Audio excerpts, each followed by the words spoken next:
What's up, everybody? It's Bishop here of Tactical POV. Thanks for tuning in. I appreciate you so much. This video I want to talk about, and it's getting some controversy over, and it's really kind of unclear. And what I'm talking about is the SAFE Act of Illinois. Okay, it's an acronym. All right, it stands for the Safety, Accountability, Fairness, and Equity Today Act. Now, you know, and I know anything that says equity in it, trash to begin with. Okay, it's trash right off the top. I don't buy into the equity bullcrap, the equal outcome of someone's fate or whatever work you put in or anything you do, anything that involves equity. It's always talking about the equal outcome. There is no equal outcome. Okay, if you're striving for something as far as equality, great, yes. Equal opportunity for something, absolutely. But equity, no. Now, I'm not buying into the equity crap. You know, you get in whatever you put in, you get out of it whatever you put in. We know this. All right. Not everything in life is equal outcome. So, anyway, enough of me rambling. But before I get into that, let me check you out here. Let me show you something here because I got something new here in my store. And I want you guys to see. I just posted it up. And you can get it at tacticalpovstore.com. Check it out, guys. I just put up a new Mossy Oak Tactical POV, the Tactical Hunter. Let me know what you think about this. It's a brand new item. I'm going to do another one in Real Tree also. And I forgot the other one. It was Mossy Oak, Real Tree, and God, it's been so long since I've been hunting, man. I thought I would love to get back out there and get back out there in the trees and deer hunt again, but it's been years. I just don't have the time. But anyway, that's my issue though. But if you like the shirt, man, let me know. Go to tacticalpovstore.com and put in code TPOV10, get 10% off everything in my store. Any of you guys sign up for my YouTube channel, my membership channel, you will get an exclusive discount on my store, which is the biggest discount more than anybody will ever get that I'll advertise for the simple fact you guys being members in my channel. I'm also getting ready to put up some video footage because when I started that thing, I'm telling you, man, there's just not enough time in the day. But there's things I actually want to do, some behind the scenes footage. I actually got a video I just recorded the other day, and it's behind the scene footage of basically where I grew up, my property, how long I've been there, my family, how long we've been there. We've been there for some decades now, and I'm born and raised there. So if you guys want the actual kind of video look of my property and kind of how big it is, which is this fairly good size, it's pretty damn big, honestly, from the street all the way back to the end of the property. It's quite a bit. So, but I love it. I love being, you know, born and raised country boy. I love it property, man. And that's just my life. It's been a total staple of my life, and I don't plan on leaving ever. So, but anyway, like I said, if you like the shirt, man, let me know. Use TPOV10. Sign up for my membership, man, on my YouTube channel membership, though. Guys, I appreciate you so much. I'm going to bring more content exclusive to members only.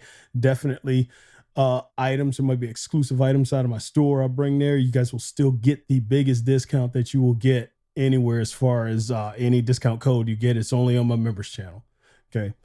So, but anyway, getting back to this story here, this SAFE Act deal, because I know you just heard it on the news here. We just heard it here about a week or so ago.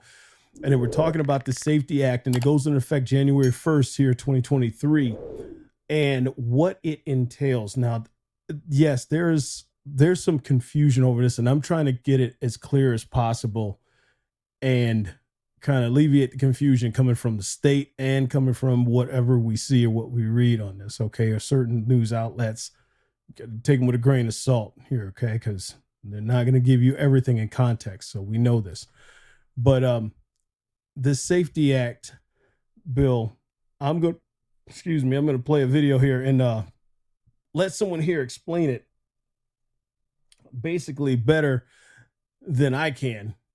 And we'll see what we can get out of this on this end from her here. The purge is a time where they say this is a free-for-all. All crime is legal for the next 24 hours. That's the concept of the purge, right? That is not the case here in any way, shape, or form. What this law actually does, this is just redressing bail. You are not being given and invited for any free-for-all for crime. If they say you're dangerous, you're accused of these felonies, if you're accused of a violent crime, you're just going to be detained. My name is Olayemi Olurin. You can call me Olay. I am a public defender for the Legal Aid Society in New York. I am a political commentator and what I would just generally like to call a professional loudmouth. Our cash bail system, the way it works is people set bail on you, the court set bail on you, and if you have the money, you get out, you can buy your freedom, and if you don't, you sit in. And it really doesn't have a public safety component. It's often talked about that in the media. People, the minute you talk about cash bail, they go, oh, well, you want danger, crime. It has nothing to do with that. The reason, the actual legal reason why we have bail is to ensure that someone returns to court. That's the actual legal standard. When you go in court, it's not about whether or not this person is a safety risk. It's about whether or not you think they'll return to court. And they've instead, our cash bail system weaponizes poverty as like, oh, you're poor, so we got to keep you in. And so then what happens is anybody poor just sits in jail pre-trial for years and years at a time. So that cash bail system, by eliminating that, what this does is it doesn't mean that anybody is out or free for all, which, not for nothing, I want to say this. People being out there, statistics actually do not support this idea that our media perpetuates, that crime is being committed by people who are out on bail. That's just not the case. But even if you did, whether or not you're on bail, whether or not detained, not detained, if you're out and you violate a term of your release, you will be sent back. So this idea that like, oh, by having people out, they're going to commit all this crime and that goes unchecked. But that's just categorically untrue. But what the new system will do, the Pretrial Fairness Act, when it comes into place in January 2023, it actually does have a public safety component in it that didn't exist before. Because now what happens is misdemeanors and low-level arrests, okay, you can't detain on this. But felonies, and most felonies are anywhere where it's violent crime where the prosecutor could allege or articulate any grounds that you are a public safety, you actually pose a danger to public safety, you will just be detained. So in a world where you did pose a threat to public safety, but with cash bail, you have the money, you're out, regardless of how much you might endanger the public. But in this new rule, in this new system, the prosecutors and the judges do actually get to take into consideration public safety stuff and also add credence to our presumption of innocence, because now, instead of a mere accusation, the prosecutor actually has to articulate something, some actual grounds or evidence for why they want to detain you. The purge is a time where they say this is a free-for-all. All crime is legal for the next 24 hours. That's the concept of the purge, right? That is not the case here in any way, shape, or form. What this law actually does, this is just redressing bail. That's all this is addressing bail. You are not being given and invited for any free-for-all for crime. Police can and will arrest everybody and their mama. But all this means is that, all right, so you commit crime. Instead of us saying, oh, we're going to put, this amount of money and you can leave, you can get out of jail whether or not you pose a danger to us or not. And if you don't have the money, you'll go in even though you don't pose a danger to us. What this says is, if you are committing crime or dangerous crime and you pose a safety risk to the public, you have violated a term of release before, or there's evidence to show that you will be a flight from prosecution, you will just be detained. A matter of factly, the court and the prosecutor, the judge and the prosecutor have the discretion to have you detained pretrial altogether. But if you're accused of a misdemeanor, a low level, a non-violent offense, and there is no evidence, the prosecutor is not able to articulate a ground for why you pose a safety risk, they cannot keep you in jail pretrial simply because you don't have the money. So it eliminates that aspect and actually adds credence to our presumption of innocence by requiring the prosecutor to actually have to allege some facts against you rather than there's an accusation and now I'm in jail. You want to live in a civil society where you have the presumption of innocence. There's a reason why America touts that so much. This idea that you can't just be accused of something and be thrown away. But advocating for a bail system where these people have only been accused of crimes. Evidence has not been presented. That's not what happens at arraignments. You can make an accusation. If right now I say you called me 15 times, cursing me out, you will be arrested for aggravated harassment in the 3rd degree in New York City. And it doesn't matter that I don't have to show up at arraignments. I don't have to show them any proof that you threatened me. I don't have to show them any call. All you need to do is make a mere accusation. So it actually does a lot more for adding legitimacy to a criminal system that so many people, and insist that we should maintain our faith in and give an effort at reform. These incredibly just completely erroneous infographics that have been flying around. So, and people are reading that and thinking, oh, these people can't be, that's not what that means. what it means overall is we no longer will have a cash bail system, right? Just period. No cash bail system. It's not that, oh, these people accused of these crimes, oh, now they can't be detained because no cash bail. That's not what that means. If they say you're dangerous, you're accused of these felonies, if you're accused of a violent crime, you're just going to be detained. If they can articulate any kind of public safety danger against you of those felonies, now you're just detained pre-trial regardless of whether or not you could come up with any money. So it doesn't mean people accused of murder, any violent crime, most of these felonies, it in no way means now you're free. No, actually it means you are detained. The only difference is your freedom isn't based on a dollar amount. It's your freedom isn't determined based on your poverty. I love that they keep making this out to be this super radical effort, but places like New Jersey passed this equivalent in 2014 under Republican Governor Christie. They already eliminated cash bail. And how this okay, first of all, when you talk about Chris Christie, okay, I'm taking nothing from Chris Christie. Chris Christie is an absolute rhino. It's garbage.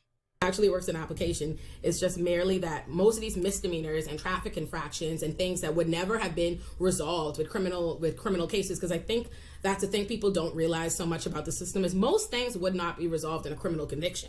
What happens is most things wouldn't even be punishable by jail time, but because of the bail system, people who otherwise would not have been sentenced to jail, they wouldn't go to jail. There wouldn't be a way to impose that on them and prove it to them. Now they go to jail. So now what we do now is how it will be done under this new law is traffic infractions, misdemeanors, low-level, non-violent crimes. They can't detain you unfairly. But everything else, you're gonna be detained. Well, that's her trying to explain it, as much as possible. But I got some more to add to this thing here. So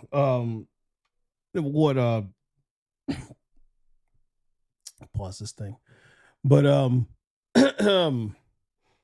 there is definitely more to this for sure. And I pulled up some things here as far as what they were talking about. And what she tried to put into context, I get to a degree, all right, but there's still a lot of because there's a lot more to this bill than basically what she's saying. This is just what she broke down as far as you being detained or anything else like that, and what's it mean as far as for no cash bail. But there's a lot of other stuff that's in this bill as well. And clear out some of this other stuff here. Let me bring this back over and talk about this just a little bit. Okay, in this bill, it says House Bill 3653 includes a number of measures to increase police transparency, accountability, according to Sims. I can't remember who Sims is, but anyway, you guys can pull this up because this is from that video. This is Chicago 5's website, I believe. So it says requires reporting on deaths in police custody, requires police to provide a predicate office. My mic is in the way here. Predicate offense for resisting arrest. That is a reason for why an arrest was occurring in the first place. Expands police training on use of force and crisis intervention, as well as first aid training. Requires let me highlight this here, make it easier to see. It requires statewide standards and services for officers to receive regular mental health screenings and assistance while ensuring the counseling and screening remains confidential. So it requires police departments to participate in FBI use of force database. It strengthens the requirements of use of deadly force. Prohibits chokeholds by police officers. Yeah, we know. Okay. Let's see. Imposes upon police a duty to intervene in an excessive use of force by another officer and to render aid when necessary. You know exactly where they got that from. That came from the George Floyd incidents right there. I guarantee you that's exactly what that role line right there, where that came from. Okay. Enhances whistleblower protections. Let's see. Extends all restrictions of the use of force to apply to law enforcement officers, to bounty hunters as well. Bans the use of certain military equipment, provides guidance to the use of crowd control measures. Okay, bans the use of certain military equipment. Certain military equipment like what? You're talking like what, tear gas maybe? I mean, what military equipment you talking about? Rubberized bullets or some riot control ammunition? I mean, what? Let's see. Requires the maintenance of police misconduct records, requires the use of special prosecutors and officer involved deaths.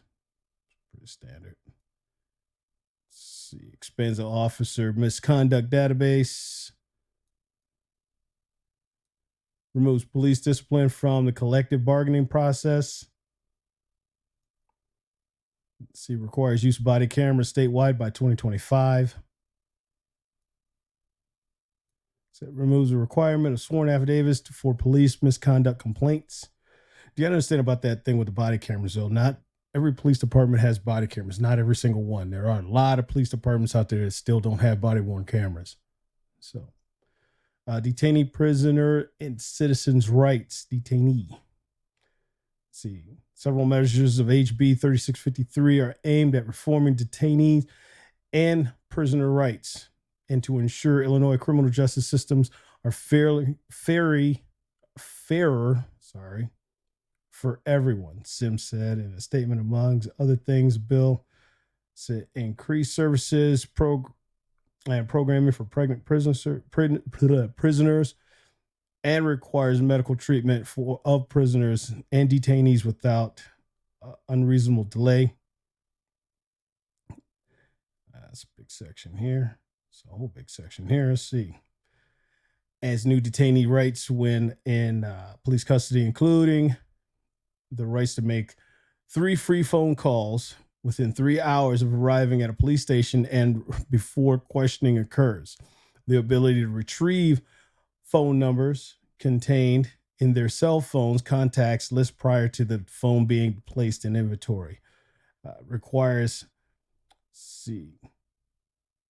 conspicuous notice of these rights in police stations and booking rooms. Requires that the telephone number to the public defender or appointed attorney's office must also be displayed. Provides that in an event a person who is in police custody is transferred to a new place of custody, his or her right to make a phone. So his or her right to make phone, whatever. They've got the misunderstanding, make phone call. So prohibits people with less than 4 months and their sentence being in prison, and allows them to divert to electronic monitoring, other DOC facility or programs. Let's see. Ends prison gerrymandering, the practice under current law accounting prisoners toward a jurisdiction census count rather than their permanent address. Let's see. Makes charges to streamline the crime victim compensation process. Promote the use of co-responder models and enhances data collection and mental health crisis response. Codifies the use of force by police as a punishment or retaliation is prohibited. It's a big section right here. Creates new requirements in the event police execute no-knock warrants, including that 1, each participating member is assigned a body-worn camera, and the following policies and procedures. 2, steps are taken in planning the search to ensure accuracy and plan for children or other vulnerable people on site. And 3, if an officer becomes aware the search warrant was executed at the address, unit, apartment different from the location listed on the search warrant, that the member will immediately notify a supervisor who will ensure an internal investigation ensues. These requirements are based on Chicago Police Policy Department reform. Chicago Police Department reformed. There. Let's see. Military equipment. Bans the purchase and use of certain military equipment by law enforcement specifically. Okay. Tracked armored vehicles. Okay. Why would... Never mind. We'll talk about this. Let's see. Weaponized aircraft, vessels, or vehicles. Firearms and ammunition of 50 caliber or higher. Grenade launchers. Bayonets. Okay.